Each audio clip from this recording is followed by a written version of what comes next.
Bonjour et bienvenue sur la chaîne du chasseur d'étoiles de midi, chaîne de réflexion et d'humour sur les 12 coups de midi. Jean-Luc Reichmann à la présentation. Le maître de midi, il me fait toujours rire. À chaque fois qu'il descend, il a peur de tomber. Alors, vous voyez, il fait attention avec les marches. Donc voilà, toujours aussi sympa. Au coup d'envoi, la première question. Quel titre? Rachel Legrand Trapani. Bon, bah c'était Miss France. Après, donc vous aviez... Elle était mignonne, hein, la petite. Je crois que c'était Eva. Attendez, je regarde, je suis pas sûr. C'était Eva, voilà. Donc Eva, alors la question d'Eva, dans les avions, qu'est-ce qui tend à disparaître, ce qui permettrait de gagner l'équivalent d'une rangée de sièges? Eh bien c'était le siège inclinable. Après vous aviez Kevin qui était venu avec ses amis.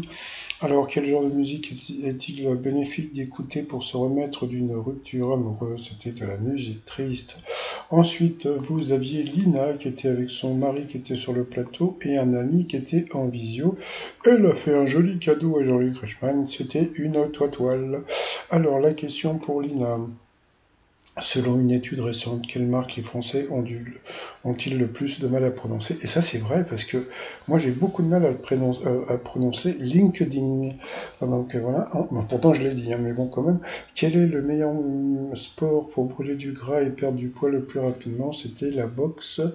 Quel record est détenu par la ville de Saint-Omer, la capitale des célibataires, qui tente de proscrire toute l'année les adeptes de la tendance TikTok NoFap? Eh bien, c'était le plaisir solitaire, donc les branleurs, on se calme. Quelle contribution de Steven Spielberg à Star Wars lui a rapporté plus de 40 millions de dollars? C'était un pari avec son ami George Lucas. Qui est la première femme politique française à faire la une du magazine Playboy? C'était Marlène Schiappa. Titre professionnel, sur quoi taper Torben Ulrich, le père du batteur de Metallica? C'était sur des balles de tennis. Donc sur cette mauvaise réponse, Eva est passée au rouge, qui dit rouge du duel. Elle a pris Kevin en duel, qui est tombé sur une question assez simple. Qu'évoque Michel Sardou quand il chante Ne m'appelez plus jamais France? Donc bien sûr, c'était le paquebot. Ensuite, Kevin, Gal et Lina se sont retrouvés pour le coup par coup. Quel personnage croise-t-on dans La Petite Sirène? Et là, tout le monde a trouvé la bonne réponse. Ensuite, quelle ville pouvons-nous visiter en Espagne? La mauvaise réponse était Tavira. Ensuite, quel vieux métier a bien existé? La mauvaise réponse était parchenier. Et ensuite, quelle proposition est l'un des 10 prénoms les plus donnés aux petites filles en 2022? Entre-temps, eh bien, bon, bah, Jean-Luc Reichmann nous a parlé d'une assos, donc il fait venir 1500, je crois que c'est 8 ou 15 000 enfants là, pour les Jeux Olympiques. Chapeau, donc il a fait des cadeaux à une petite fille qui était vraiment toute petite et trop mignonne. La mauvaise réponse, c'était Mila. Ah, par contre, il paraît que Mia, oui, Mila, non. Donc sur cette mauvaise réponse, eh bien, Kevin est passé au rouge. Qui dit rouge du duel? Il a pris Lina en duel, qui est tombé sur une question qui n'était pas évidente, sauf que, bon, tout d'abord, ils ont envoyé la pub. Allez, la pub, bon, bah, toc, trotsmignon.com, chèque de t-shirt.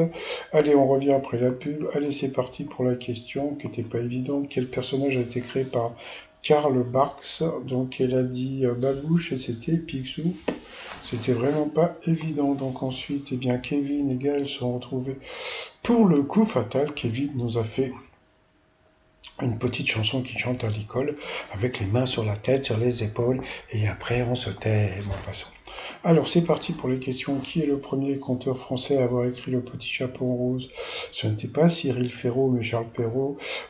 Quel garçon se balade avec tous ses amis et chante qu'il est sans famille? Bah, il n'a pas trouvé, pourtant c'était simple. C'était Rémi. Comment appelle-t-on l'argent recouvert d'une dorure d'un ton chaud? C'était le vermeil. Selon l'expression un fait évident et clair comme de l'eau de France Roche, de quel manga sont issus les personnages de Madara Sasuke et Hagoromo? Je sais plus ce que c'était. Comment appelle-t-on les textes votés par l'ONU pour exprimer ses points de vue, ses exigences? C'était les résolutions. Qui apprend le patinage à Bambi? Donc il a trouvé c'était le pimpin, c'était Pampan. Dans quelle pièce de Shakespeare apparaît le personnage de sur la Herthe, c'était dans... je sais plus. Après, qui est le premier homme à avoir marché sur la Lune? C'était Armstrong. De quelle région française Diovi, Salvi, Regina est-il hymne? Donc c'était la Corse. Mais ça, la question n'a pas été posée à Gaël, mais à Kevin. Donc il était content qu'on parle de la Corse, mais je trouve qu'il n'a pas une tête de Corse. Ensuite, qui est l'actuel jeune roi du monde du saut à la perche? C'était Armand Duplessis, Raymond n'importe quoi. Quelle actrice de Lola a pour nom Françoise Dreyfus? C'était Anouk Aimée, je crois. Quand un avion transportant des passagers vole plus de 4 heures, on dit que c'est un vol long courrier. Dans quelle saga Arnold Schwarzenegger est-il aux prises avec T-1000 et TX? C'était dans Terminator. Sur la 5, la chaîne lancée en France par Berlusconi, qui animait Chercher la femme avec Christian Morin, c'était Amanda Lear. Et ensuite, en France, quel titre donne-t-on habituellement au principal représentant légal d'une association, le président? Et après, quelle surface opposée au sol désigne aussi une somme maximale que l'on peut retirer à la banque? C'était le plafond. Moi, il y a bien longtemps que j'en ai plus de plafond à la banque, donc voilà, donc il a été éliminé.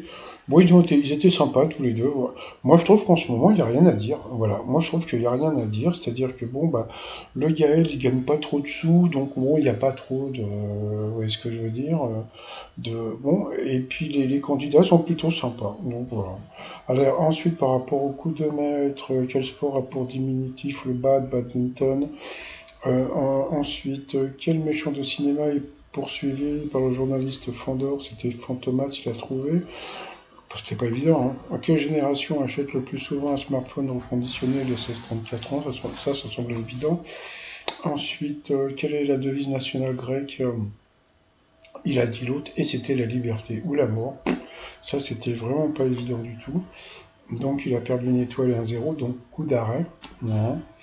Et ensuite, le 4 juin dernier, en quoi les Champs-Élysées ont-ils été transformés? Donc, bien sûr, c'était en salle de classe pour la plus grande dictée. Donc, il n'a pas pu faire de coup de maître. Donc, bon, comme on peut voir, donc le fameux lit d'hôpital dont je vous parle depuis plusieurs jours, bah, il est en haut à gauche. Voilà. Et puis, bon, bah, là, il reste plus que 7 cases. Donc, bon, bah, désolé pour lui, mais alors, est-ce qu'il va être éliminé demain ou après-demain? À suivre, on n'en sait rien pour l'instant. Mais c'est vrai qu'il est sympa, j'espère que les prochains maîtres de midi sont aussi sympas que lui. Allez, je vais vous souhaiter une très très bonne journée, je vous dis à demain, portez-vous bien, et surtout portez-vous, bye bye.